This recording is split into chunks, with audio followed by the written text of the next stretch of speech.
Good morning. Simmering a batch of raspberry jam, and through trial and error, and not that I'm an expert on this or anything, but that foam that they tell you to skim off the top actually contains pectin, which helps the jam set, the jelly set. So I don't know if you ever made candy, but if you ever made caramel before, sugar and water, brown sugar and water, made a caramel sauce, and you start cooking the sugar, eventually when it starts to change color, it thickens up and it boils. This is boiling, simmering rapidly. You can see the bubbles are coming up quick.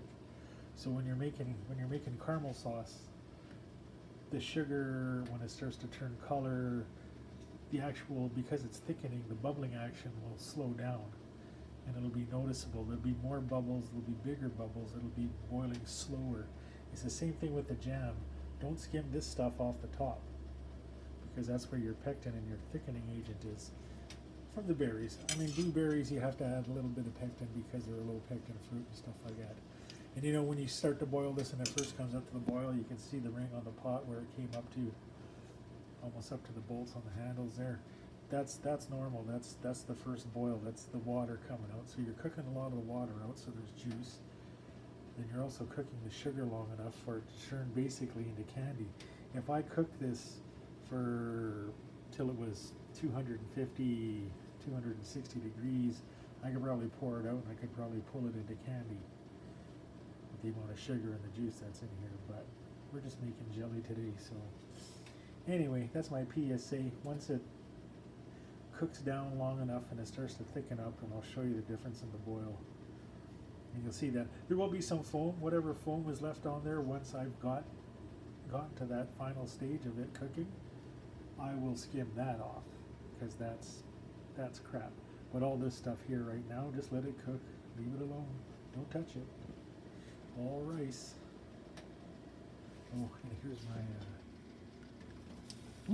my jar sterilizing. Sort of, you can see it. And I got bacon cooking. All right, we're back. Here we go. So you can see that final scum down there. The final scum. That's the stuff. Don't skim the foam off the top. That's the stuff you want to get rid of. This is almost done. I got my eggs frying and broke the yolk on one of them though. Oh no. Got my coffee brewing.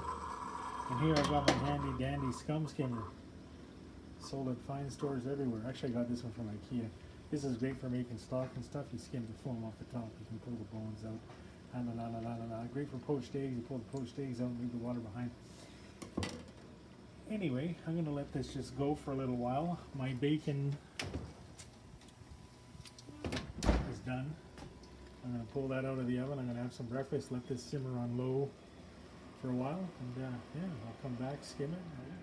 Alright, I've used my handy dandy pond scum skimmer. You can see it's boiling. It's boiling a little slower than it was at the beginning. This foam is just from me stirring. Once you turn this off and let it sit, that foam's going to disappear. So, see, I just stirred up more foam by stirring it.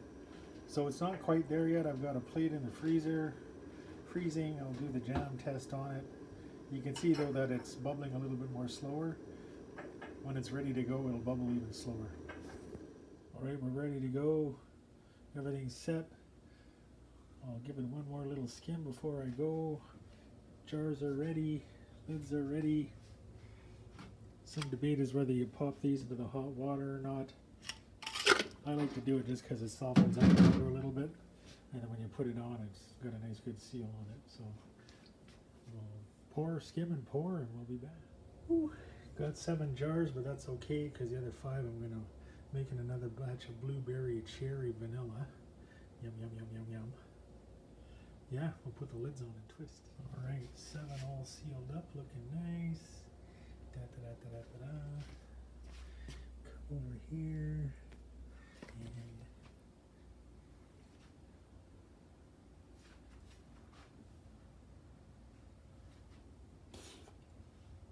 anyway, it's clear. Trust me. And I also put the hot jars on a cloth because I don't want to put the hot jars on the cold stone, because what might happen is it might blow out the bottom from the change in temperature. So anyway, that's raspberry jelly.